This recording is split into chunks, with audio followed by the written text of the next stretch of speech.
Zanuladina Nursetia dengan NIM 76, Nega Utami Solowati dengan NIM 81, dan berikutnya ada Mbak Rani Saidah dengan NIM 58. Selanjutnya, materi akan disampaikan kepada kelompok kami.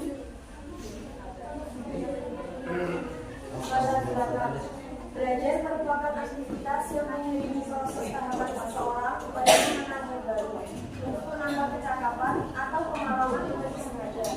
Dalam proses belajar, tentunya seseorang sering menjumpai kesulitan, menangkap materi, dan bahkan setelah menguasai materi tersebut tidak ikut dengan kondisi otak manusia dan dapat mengalami kelupaan. Dalam berbagai sendiri, belajar ini adalah rangkaian yang tidak bisa dipisahkan.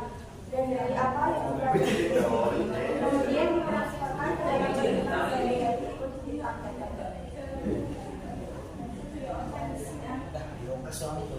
Transfer belajar, pengalihan dan pengetahuan dan keterampilan siswa sebagai hasil belajar pada masa lalu seringkali mempengaruhi proses belajar yang sedang dialami sekarang. Inilah yang disebut transfer belajar. Sedangkan Salemko merumuskan bahwa transfer adalah pengaruh dari belajar dalam transfer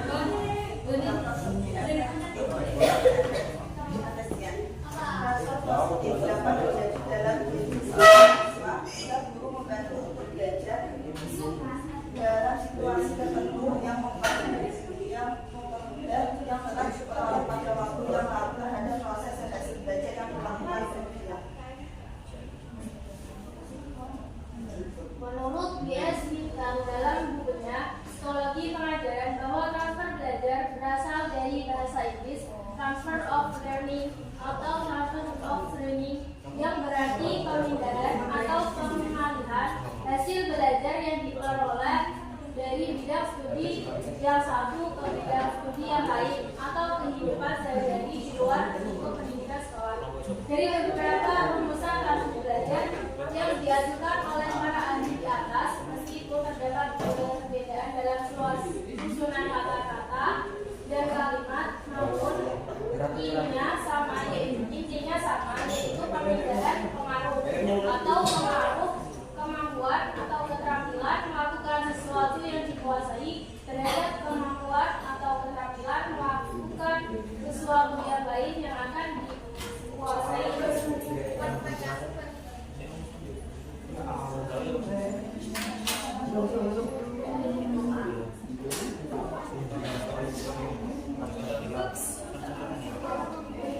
Adapun dua yaitu ragam transfer belajar, yaitu ada transfer positif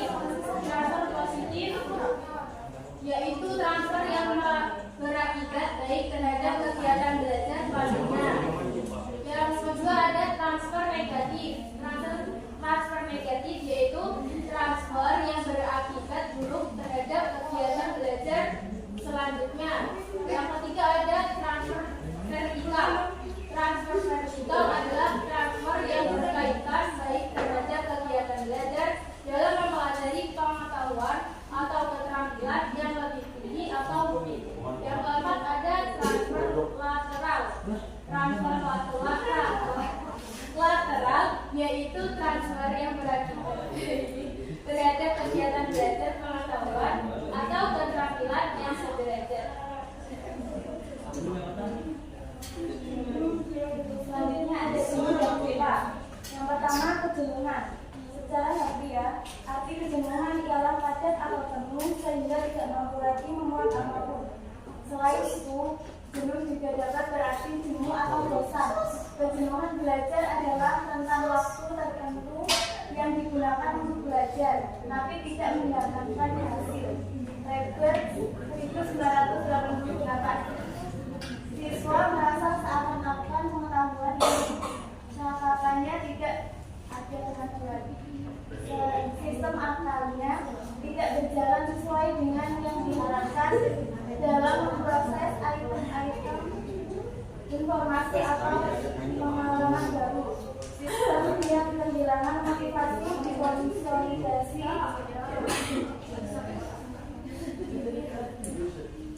salah satu tingkat keterampilan tertentu sebelum siswa mampu pada keterampilan siswa yang sudah sampai batas kemampuan jasmaniannya karena dosen dan pelatihan.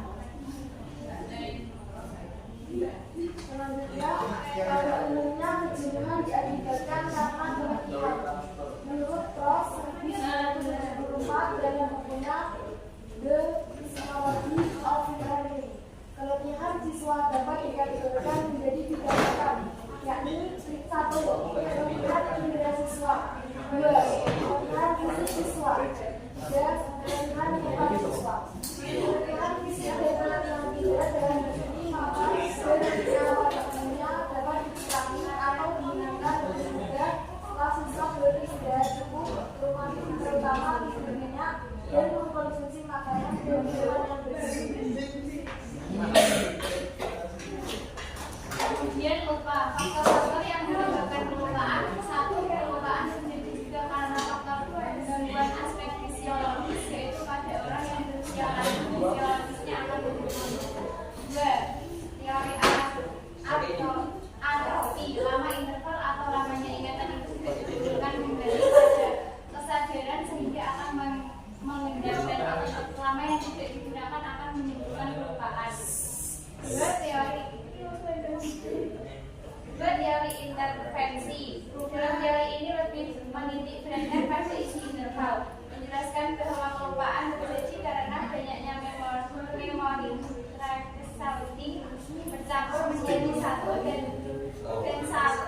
dan saling membantu sehingga menyebabkan kelupaan. Dan macam-macam tadi ada transfer belajar, lupa, jenuh, itu termasuk yang menyebabkan siswa menjadi kesulitan belajar. Dalam kesulitan belajar itu sendiri adalah ketika siswa tidak mampu belajar secara optimal. Istilah belajar yang dimaksud adalah di mana anak didik tidak dapat belajar secara maksimal karena disebabkan hambatan, kendala atau gangguan dalam belajarnya. Ada juga faktornya, ada faktor internal dan juga faktor eksternal. Dan cara mengatasi kesulitan belajar tersebut juga ada peran guru dan juga kesiapan dan latihan pada siswa dan efek yang akan ditimbulkan nantinya. Jadi kesimpulannya adalah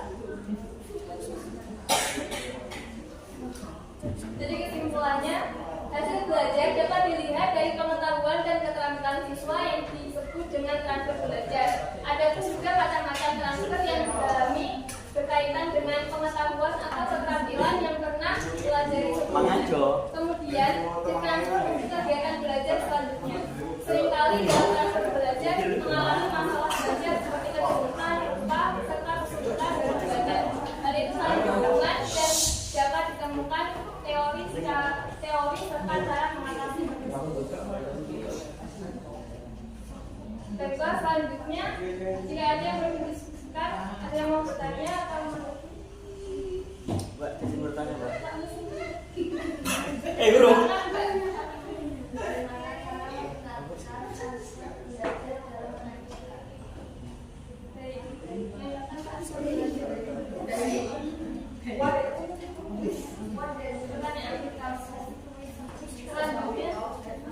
Kita kan sering ya belajar online selama 2 semester ini. Jadi pertanyaan, apakah pembelajaran online itu efektif dalam proses transfer ilmu antara guru dan peserta didik? Oh, efektif. Ilmu kita bisa lebih fleksibel.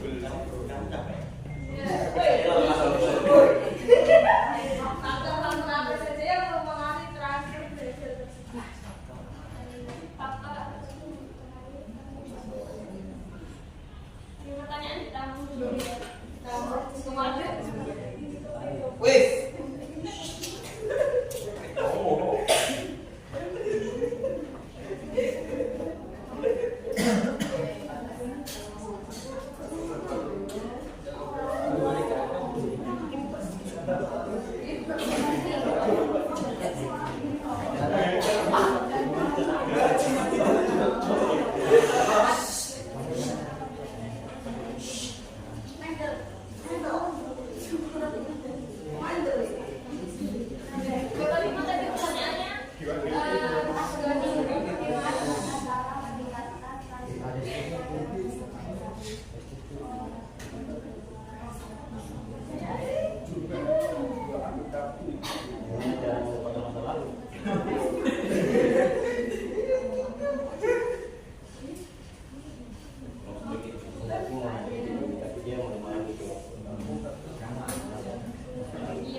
Saya mau apa?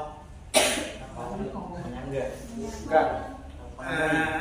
Ini dilanjut tentang transfer vertikal itu prosedurnya seperti apa? Contoh modelnya. Transfer Transfer vertikal. vertikal.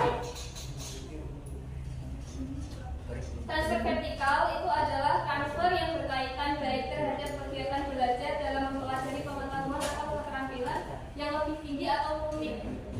Yang lebih tinggi atau rumit berarti kayak apa ya? Misalnya siswa yang telah menguasai prinsip penjumlahan dan pengurangannya pada waktu menduduki kelas 2 akan mudah mempelajari perkalian pada waktu ia menduduki kelas 3 seperti itu. Berarti apa? Dari materi yang lebih tinggi maksudnya kayak materi kelas 3, kelas 2 gitu. Kayak dari kelas 3 dia kan sudah mempelajari penjumlahan. Nah, untuk transfer belajar ke kelas 3-nya nanti akan lebih mudah mempelajari pelajaran tersebut. Lebih mudah mempelajari perkalian yang lebih rumit. Oh berarti kayak ini ya, kayak diajarin dasarnya supaya yang materi yang lebih susah itu jadi kena masanya gitu. Tapi itu emang apa masih terkait sama ini? Apa kayak materi matematika, kalau materi yang lain Bisa kayak kan transfer belajar bukan hanya belajar kan nggak hanya matematika. Jadi kayak semisal dari kelas 2 nanti belajar ilmu agama yang dasar-dasar. Nanti akan lebih gampang pas kita naik ke kelas 3 lebih mendalami ilmu agama yang terperinci lagi. baik. Bener. Jadi mau tanya ke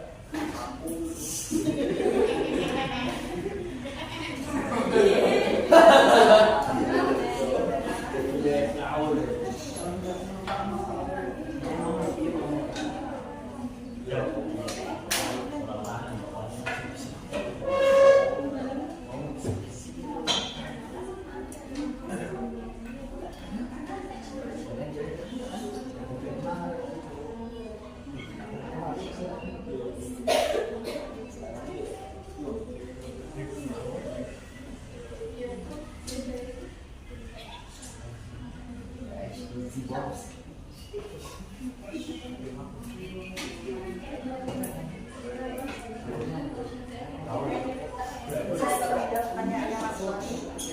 Mas Boni tolong didengar, tolong didengar. Oh ya. Apakah pembelajaran online itu lebih efektif dari pembelajaran tatap muka? Gimana kan? Apakah pembelajaran online itu lebih efektif daripada pembelajaran tatap muka? Ya. Ya. Efektivitas pembelajaran online dan tatap muka bisa tergantung pada berbagai faktor, jenis materi, karakteristik siswa, dan ketersediaan sumber daya. Sebagian siswa mungkin lebih cocok dengan pembelajaran online karena fleksibilitasnya dan kemungkinan adanya akses ke berbagai sumber daya digital. Namun, interaksi langsung dalam pembelajaran tatap muka dapat memastikan keterlibatan dan memfasilitasi diskusi yang mendalam antara siswa dan guru. Keduanya memiliki kelebihan dan kekurangan masing-masing, dan kadang-kadang kombinasi dari kedua metode bisa menjadi yang paling efektif. Mas Boni bisa menambahkan. Iya.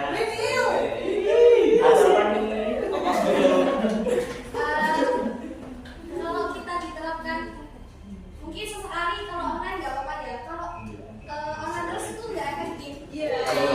Kenapa? Kenapa Mbak? Kenapa ya?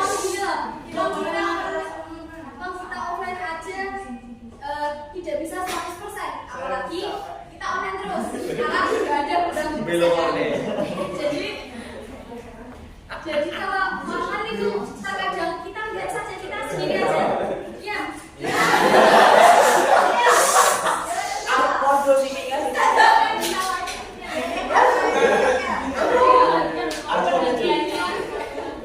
Oke, lanjut. Aku yang keluar, kamu keluar. Makanya sih kita terapkan dulu ya. Kalau kita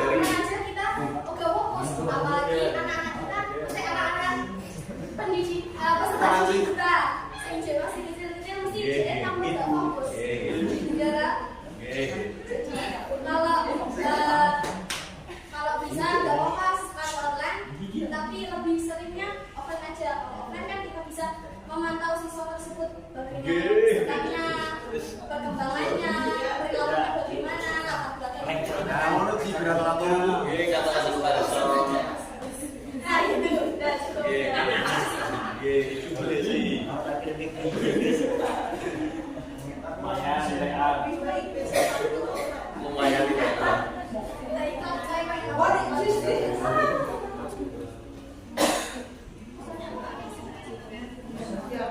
Semangat yo.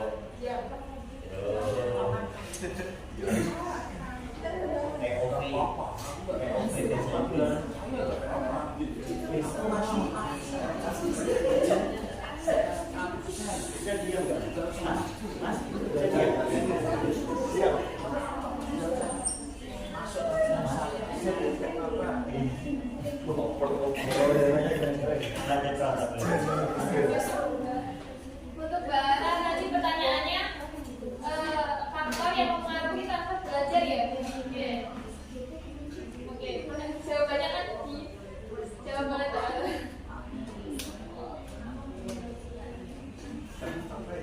Faktor yang mempengaruhi proses belajar yaitu meliputi satu hubungan antara situasi pembelajaran dan situasi penggunaan. Yang kedua, motivasi siswa untuk mengaplikasikan apa yang dipelajari. Yang ketiga, kualitas pemahaman terhadap materi yang dipelajari. Yang keempat, konteks sosial dan budaya yang mendukung transfer belajar. Yang kelima, keterlibatan siswa dalam proses belajar. Dan yang terakhir, penggunaan strategi pembelajaran yang efektif untuk memfasilitasi transfer belajar. Gimana ini?